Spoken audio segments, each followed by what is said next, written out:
trend. We're using that trend to attract additional risk and additional programs.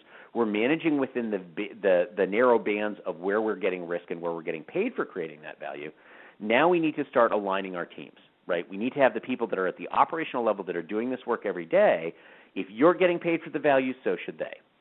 So right now, the principal driver that we have within the healthcare system is the work RVU, right? So the physician RVU is the way that we measure how much of the work that they're doing drives the fee-for-service volume, right? Most systems still have way more fee-for-service than they have fee-for-volume, and that's not going to change. So this is where the struggle occurs. We can't readily shift physicians that are expected to work on an RVU cost basis to flip over and do it on a value basis, because then all the fee-for-service dollars drop away, and how are we going to fund that? Where's the money going to come from?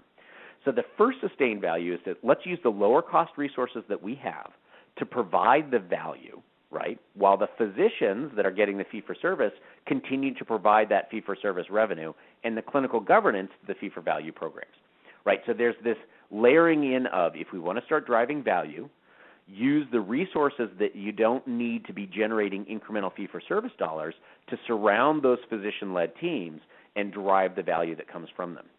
Those multidisciplinary teams lower the cost of providing value-based care.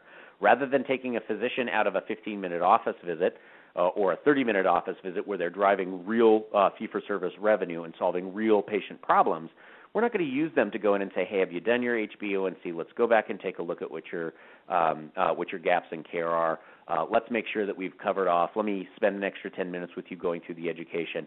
Having the lower cost resources drive that value doesn't take away from your fee-for-service value stream, and it allows you to have a foot in both worlds. Sullivan and Cotter is one of the big